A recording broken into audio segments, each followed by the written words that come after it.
खुलुमबाय स्टुडियो आं रबन बसुमतारी मिरु एबसुनि 13 बोसोर बैसोनि सिंनि हौवासाफोरनि जोलुर बादायलायनाय आरो 15 बोसोर बैसोनि सिंनि हिन्जावसाफोरनि जोलुर बादायलायनाया उदालगुरियाव जागायबाय।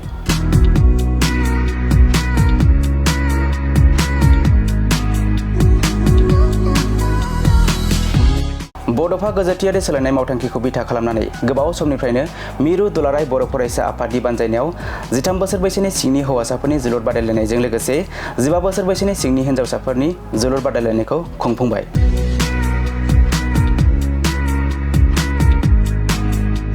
बे बोसोरावबो दुलाराय बर' फरायसा आफादनि बानजायनायाव ब्रैथि 13 बोसोर बैसोनि सिंनि हौवासाफोरनि जोलुर बादायलायनाया लोगोसे नैथि 15 बोसोर बैसोनि सिंनि हिन्जावसाफोरनि जोलुर बादायलायनायखौ मोननै जन फारियै चिरां आरो उदालगुरि जिल्लायाव खुंनाय जायो। बेनिनो मोनसे जन थामहिनबा बि जना थांनाय 3 नभेम्बर एबा मैया उदालगुरि जिल्ला दुलाराय बर' फरायसा आफादनि बेंखनाव थानाय बेहेरगाव दखरा दुलाराय बर' फरायसा आफादनि सिङाव थानाय बेहेरगाव गोजौ फरायसालिनि गेवलां गेलेग्रा फोथाराव बेखेवो।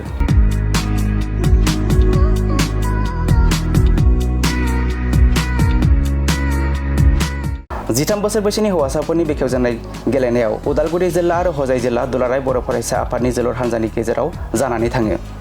जोबनायाव उदालगुरि जिल्ला दुलाराय बर' फरायसा आफादनि जोलुर हान्जाया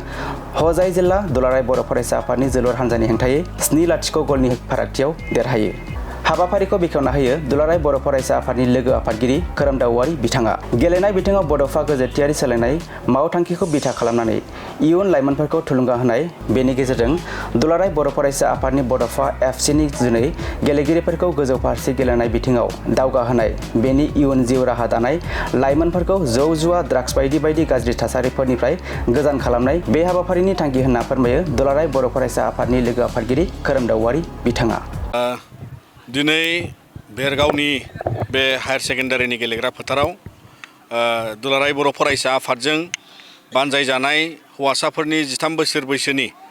जे गाहायनि जोलुर बादायलायनाय आरो हिन्जावसाफोरनि 15 बोसोर बैसोनि गाहायनि गेलेगिरिफोरनि बादायलायनाय, दा बियो बि जननि थाखाय दिनै उदालगुरि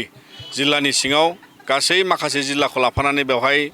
जागायबाय आरो दुलाराय बर' फरायसा आफादनि बे बड'फानि गोजोरथियारि सोलायनाय मावथांखिजों बेयो ब्रैथि खेबनि थाखाय हौवासाफोरनि आरो नैथि खेबनि थाखाय हिन्जावसाफोरनि दिनै बेवहाय जागायगोन आरो बेजों जोङो इयुन जे बर' माहारिनिफ्राय गेलेगिरिजों लोगोसे जोंनि लाइमोन जोहोलाव सेंग्रा सिख्लाफोरखौ थुलुंगा होनायनि जि मोनसे गेलेनायनि बुब्लियाव हिन्जावसा हौवासा गेलेनायाव फुटबलजों लोगोसे गुबुन गुबुन गेलेनायखौ लाफानानै आरो दिनै जाय गेलेगिरि बिथांमोनहा दिनैहाय जोङो मिथियो जे जोंनि गोबां फरायसा बिथांमोनहा बेबादि मोनसे खाबुखौ मोननायनि उनाव जोंनि बड'फा एफसिनि गेजेरजों एबसुनि जे फुटबल क्लाब मोनसे बड'फानि मुङै जोङो दङ, बेवहाय जोङो मोनसे बिथांमोननि रोंगौथिखौ लानानै दिनै मोनसे जाफुंसारनायखौ जों मोननो हादों। मानोना आसाम लेभेलाव बिथांमोना रानार्स आप जादों आरो बिनि उनाव दा नेसनेल लेभेलाव बिथांमोना बड'फा एफसिया नेसनेल लिगआव गेलेनो थाखाय सेलेक्ट जाबाय आरो बेखायनो जों मिजिंथियो जे जोंनि गासै जिल्ला एबसुनि बाहागो लानायजों आरो फरायसाफोरखौ आन्डार 13 आरो हिन्जावसाफोरखौ मदद होनायाव जोङो जाफुंसारगोन आरो बियो मोनसे बर'नि माहारियारि बाद लोगोसे जोङो गेरेमसा बर' माहारि दानायाव गेलेनायनि गेजेरजों गावनि हारिनि सिनायथि आरो गनायथिखौ दिन्थिलांनो थाखाय दिनै जोंहा गोबां गेलेगिरि बिथांमोनहा हारिखौ मान सनमान दिनैहाय गेदेरथार माखासे नेसनेल लेभेल इन्टारनेसनेल लेभेलनि गेलेनायनि बुब्लियाव बिथांमोना दिनै दिन्थिफुंनो हादों आरो बेजोंनो जोङो इयुन जेनेरेसनाबो जाहाथे बे थुलुंगानायखौ मोनगोन होननानै जों मिजिंथिदों। लोगोसेयै जोंहा आरोबाव गुबै माखासेया जे सोलोंथाइजों लोगोसे जोङो गुन गोनां बेबादि गुबुन गुबुन आदब खायदा सोलोंनांगौ आरो बेवहाय दिनैनि जुगाव गेलेनायजों लोगोसे जोङो गुबुन समाज बेरेखा खान्थिखौ फरायसाफोरखौ एरायहोनो थाखाय जोङो नाजादों। मानोना दा गोबां फरायसाफ्रा ड्राग्स जौ जुवा आरो बायदिसिना थासारियाव बिथांमोनहा गाव गावनि रोंगौथिनि जि मोनसे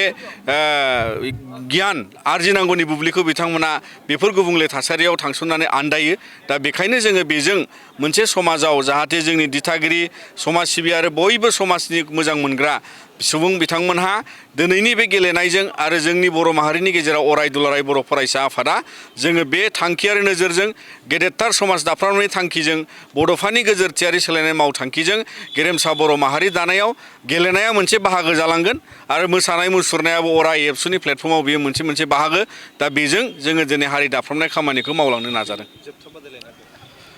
जोङो जोंनि जे फाइनाल बादायलायनाय जागोन बियो 5 अक्ट'आव जोंनिया माने चिराङावहाय हौवासाफोरनि थाखाय बेवहाय 5 अक्ट'खालि बेयो फाइनाल बादायलायनाय दङ आरो 6 अक्ट'आवहाय जों उदालगुरियाव बेवहाय हिन्जावसाफोरनि थाखाय जि फाइनाल बादायलायनाय बेवहाय जागोन आरो बेबायदिनो जोङो बिनि उनाव जोङो मोनसे बड'फा एफसिनि थाखाय गासै गेलेगिरिफोरखौ साबसिन गेलेगिरिफोरखौ जों आरो मोनसे लेभेलसिमाव सायख'नानै बिथांमोनखौ सेकेन्ड बेचनि थाखाय बड'फा एफसियाव जों सेलेक्ट खालायो जोङो दुलाराय बर' फरायसा आफादनिफ्राय इन्डियानि दिनै क्रिकेट जे 2020नि वर्ल्ड काप जालांबाय बेवहाय इन्डियाया जे देरहासार जाबाय आइजो टीमनिफ्राय जोङो बेखौ गोसो गुवारै बरायो आरो मिजिंथियो जे बिथांमोना अराय